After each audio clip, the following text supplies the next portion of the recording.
Hi, I'm Casey Evans, Senior Knowledge Exchange Manager on the Beef and Lamb team within AHDB. I'm joined today with Professor Jason Rowntree from Michigan State University. We're going to be talking about balancing food production and the environmental sustainability. We're going to get through it, Exactly. We're right? going to get through All this. right, good. So this is some bite-sized content for our listeners and people tuning in that just want to get an overview of some of the messaging coming out, and I'm going to just dive straight in there. What practices, Jason, within the livestock systems really do contribute significantly to greenhouse gas emissions? Practices. So, um, when it comes to beef production and lamb production, um, generally, from a practice perspective, right, there's always going to be greenhouse gases. These things are fluxing back and forth. Yeah. Carbon dioxide's fluxing back and forth, right? But when we look at typically what the research says with respect to a pastoral system, generally speaking, 70% of our grazing systems are emission-wise are methane. Often, if we're using nitrogen fertilizer, it can begin to balance out more. It can change considerably. But systems that aren't using nitrogen, it's going to be methane, 70 to 80%. And those numbers can vary based on the exactness of the fiber digestion and other things. Yep. So nitrogen can be, if we're using considerable nitrogen fertilizer. And the reason is, Katie, is what we call these global warming potentials. Yeah. When you look at IPCC modeling or life cycle assessment, whatever you want to do, is that generally we look at the heat trapping capability of each of these gases. So the baseline is carbon dioxide, 1 unit, and that has a 1. Methane, based on the formula and models you're using, generally is 25 to 30, which means that 1 molecule of methane traps 25 times more heat than 1 molecule of CO2. And finally, nitrous oxide, I think it's 298, but it's around 300. So 1 molecule of nitrous captures 300 times more heat. The other challenge that you run into in how you assess these things is we have some gases that have a shorter half-life in the environment, others that are longer. So for instance, we do know methane is basically hydroxylated in the environment in a 10, 12-year window, where nitrous and CO2 may stay there considerably longer. So that can also make the math a bit more difficult. That's really interesting because I don't think in some of the conversations that we have, it's not necessarily a full circle, or we don't can talk the full cycle background, which makes it a little bit more complex when we're taking it at bits and pieces. So when we look at how these emissions can be how can these emissions be mitigated without compromising food production on farm? Great, yeah. So I was thinking about, I recently, within the year, spoke to the Senate, the U.S. Senate Agriculture, Nutrition, and Forestry Committee on the Farm Bill. And so I had a group from the left, the Democrats, and a group on the right, the Republicans, and they're all around the table. And generally, they get along pretty well in ag. And I was talking about regenerative ag, what I'm passionate about. And certain times I could see the Republicans kind of raising up, oh, yeah, I agree. And other times the Democrats, right? But one thing I said is I said that, emphasizing ecology and regeneration in our production systems improves food security. And food security improves national security. Yeah. And when I said that, Katie, everybody stood up. And I think that's something we can all agree on, right? That the concept of thinking about food in a aspect and resilience is national security is huge, right? And I think that's the lens we should be thinking about it is resilience and protecting our countries and our ability to feed ourselves. And so we can't get way too off in the woods on how we produce things and cut off production by 80%. Yeah. And so there's always this balancing act of producing enough food, but doing it in a way that's resilient, that improves ecological function, and ensures that our children and grandchildren can continue to farm. And I believe that these concepts of soil health and thinking about resilience allows us to do that. And you feel that beef and lamb and sheep production, livestock production systems, they have a role in that. Absolutely. And where does that come in, right? Where, I mean, first of all, right, we've had ruminants on Earth for tens of millions of years, and they've co-evolved on grasslands.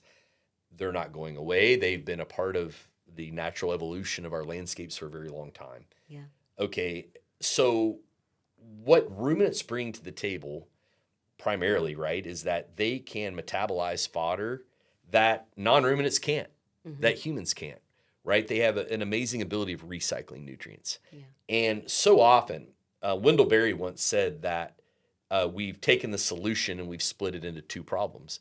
And that's when we took livestock out of our cropping systems in the U.S., for example, that we have straight cropping systems and straight livestock systems. And the beauty and the solution was the fact that the livestock, through metabolizing stocks and bringing other nutrients into the system, reduced the dependency on off-farm nutrients like nitrogen, phosphorus, potassium, right? And so there is a huge opportunity there. There continues to be. And I see so much potential here in England and in the UK, just from a standpoint of your growing season, your ability to grow grass, and I see livestock as being an important component of that. Yeah. We see one of the research projects that AHDB were involved in was around bringing livestock back into arable systems. Sure. And a huge benefit of that was looking at the soil organic matter. Yep. But in the context on farm, things like soil organic matter, what other benefits does that bring about to the resilience of the farm? Absolutely. So soil organic matter normally is anywhere from 58 to 72% carbon, and it is the beautiful combination of microbes, organic material. We begin to see that organic material bind to minerals through microbial processes, and the fact is that as we build organic matter, we get improved water infiltration, we get improved productivity, and we get improved protection of carbon in our soil. And so normally what we do is we fractionate it out, right? We can take a sample of organic matter and we can sieve it, and larger particles are considered to be particulate organic matter. That would be the very labile mulch of the soil, if you will. It can be used very quickly by microbes. It can be gobbled up. Then these microbes can begin to process that particular organic matter, and then they can affix this to the mineral particles, inorganic particles in the soil, and we create what's called mineral-associated organic matter. And so that's the more permanent organic matter in soil. And so by improving that, it improves a cascade of things. Water infiltration, there's more pore space in the soil to do that. And so the fact is that the data that I've seen would tend to say that we begin to see this saturation of carbon in soil organic matter at about like 10 to 12%, which we see there's no more mineral, there's no more surface area in that mineral to affix to. Problem is, like, most of our soils that we measure are so well below that, it's going to take a significant amount of time. Let's just say we can all retire if all our soil organic matter, gets to be over 10, right? And so it is very important. It's harder to measure. It can be more subjective in measurements, but it's a very important metric. Yeah, and it's the patience that's needed around that, because of, like you said, measuring it and baselining it today. At your the university you work at, is it maybe 4 or 5 years? Like, how often are you coming back and looking at those increases in soil organic matter? And so if I could even stretch this out to organic matter and carbon, space and time are huge variation factors in all of this, right? And so generally speaking, in our environment, we'll do a 5-year measurement, right? Time 0, time 1, it would be 5 years later. If you're in a very arid environment, you're probably not going to pick up that big a difference, even in a 5-year window. And the reason is you just can't simply have the economics to take enough cores to get the necessary variation down to the point where you feel reliable about your numbers. Here, where there's more humidity, there's more opportunity to I think improve organic matter. It could probably be done in a faster way. But what I will say is that it's very hard to have your cake and eat it too. And typically what happens is, as you do build organic matter, if you are putting out nitrogen burns through organic matter. And so what you're effectively gaining is by the nitrogen begins to churn up those other nutrients that are put into the plants and are grazed off, right? So using nitrogen fertilizer at any level of higher amounts and trying to build organic matter are very difficult to do at the same time because nitrogen burns through that organic matter. That's really interesting. So when we're looking back at farm resilience, and well, you've seen that this weekend you came in, there was a storm. Yeah. This is our 9th named storm this year. A lot of names. Yeah, we're working through them. A lot of wind, yeah. But we're getting a lot of flooding. We're getting a lot more excess rain. Then come the springtime, things are warming up. Come summertime, we're seeing more drought periods or longer periods of no rain. How does this conversation in the sense of organic matter, improving soil health, when we're talking about the resilience on farm and the resilience of our industry in producing meat and more food for growing populations and globally, how does this all tie in and sort of? Yeah, it's not the water you get, it's the water you keep, right? And so in that vein, by improving the infiltration, by improving soil organic matter, has huge resilience benefits.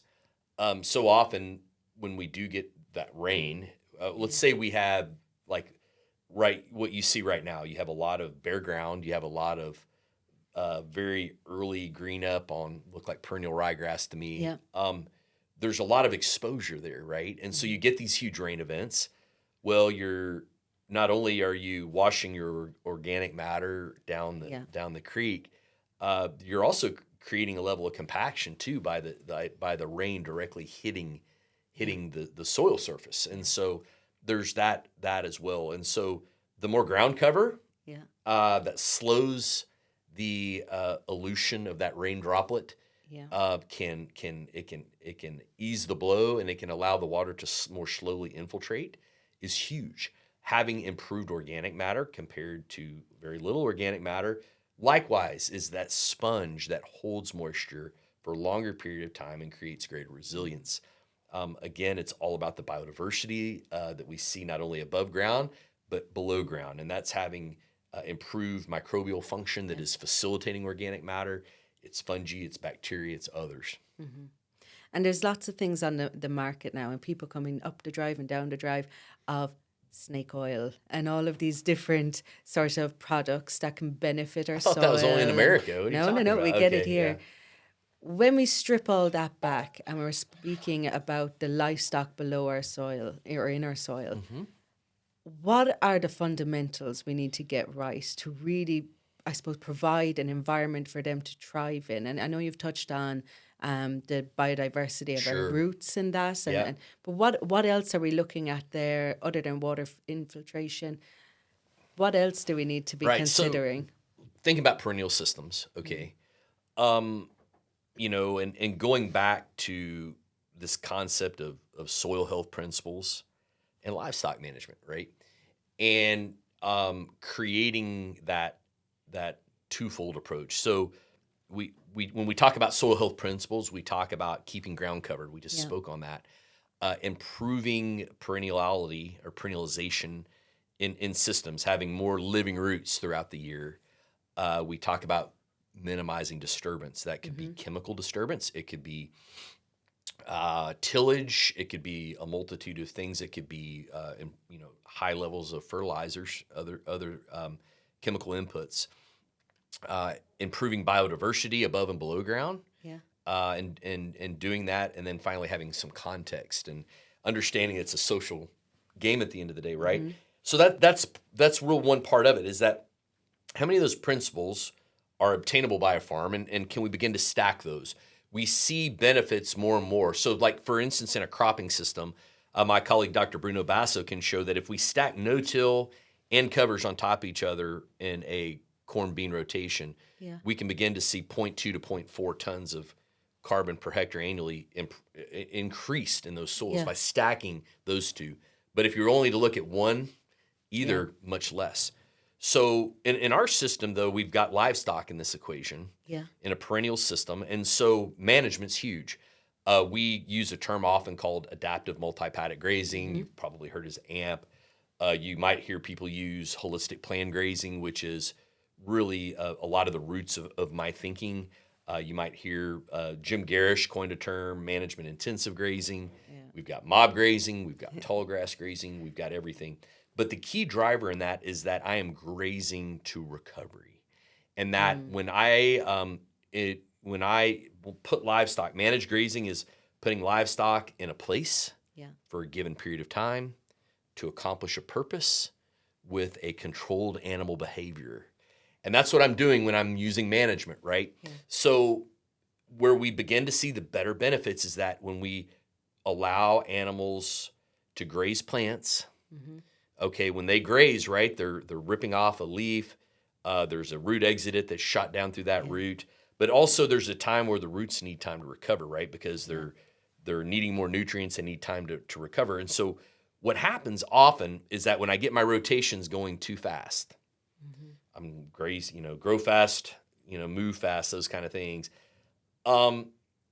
The roots often don't get enough time to recover. Yeah. And therefore, over time, I have less productivity. I have undesirable plants that can come in and outcompete. And so we really try to focus in our system, which is without nitrogen, in allowing animals to graze, but then only coming in to when that plant is going from a phase 2 to a phase 3, where it's just beginning to start a seed head again, Right. which is very counter to how we teach, right? We want to keep the grasses ultra vegetative, ultra high protein. But it's awful hard to have your cake and eat it too. And so there's only so much energy in the system. Yeah. And how we go ahead. Yeah. No, I was just going to ask a question there, because there's obviously a huge tie-in or correlation between vegetative state that they're eating at, but also methane emissions then in the system. How do you balance that from what they're grazing to what the cows, those emissions from methane that the cows, how do you keep that on par and sort of the happy medium? Yeah, no the two? doubt. And I typically don't worry as much about it. In fact, in our grazing, even when we're grazing tall, we don't see huge differences in methane. Okay. And the reason being is that the cow can self-select what she needs. If I've got a buffet, like when I had breakfast this morning, there were 40 things on the buffet. Yeah. There weren't 2. Right. And in doing that, I was allowed to self-select the kinds of things that I wanted. And when we can get 10, in a cool season environment, it's tougher. But if you can get 10, 12, 14 species in a sward, there's opportunity for the cow to select what she needs to make her requirements, to meet her requirements. When you've only got 2 things out there, it's a lot tougher. So in that context, even when we might see more stemminess, more fiber, which leads to greater enteric methane, often what we found is that cow can select the leaves and the other things that she needs. And we've, through multiple measured trials, haven't seen huge differences in methane there. That's really interesting. You've touched on it there, from the cow being able to actually select what it wants to eat. From a welfare point of view as well, we spoke about diversity and the benefits from soil and resilience on the farm. But actually, from a welfare point of view, when you think of a human diet, if one of us just ate the same food day in, day out, is there something to be said there of looking at animal health, animal welfare, when offering those diverse swards to them? That's a great question. So I think the way I would think about it is, let's go back to nature. And before we started managing these systems, we had aurochs here, right? And they're going to graze. They're going to eat what they need, and they're going to have a natural selection. Yeah. There wasn't 1 or 2 things. There were 50.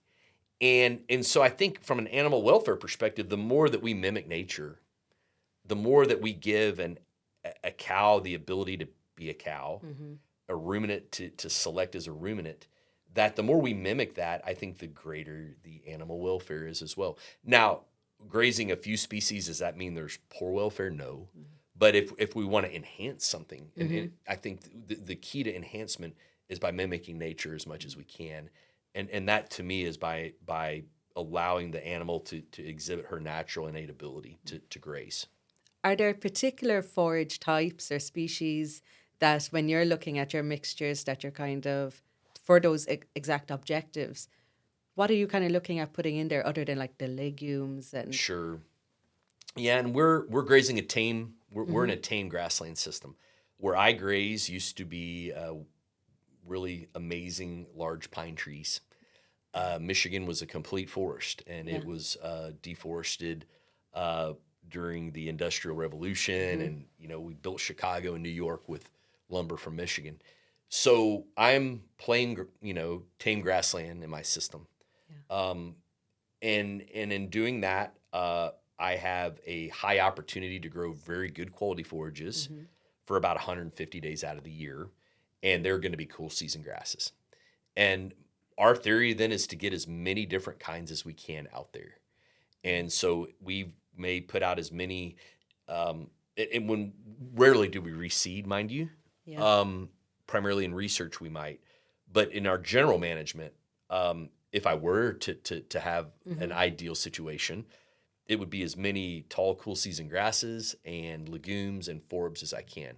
Ideally, there would be trees out Yeah. in there as well, and I would have more of a silvopasture or a quasi savanna type setting, Yeah. and that improves biodiversity and functionality of those systems as well.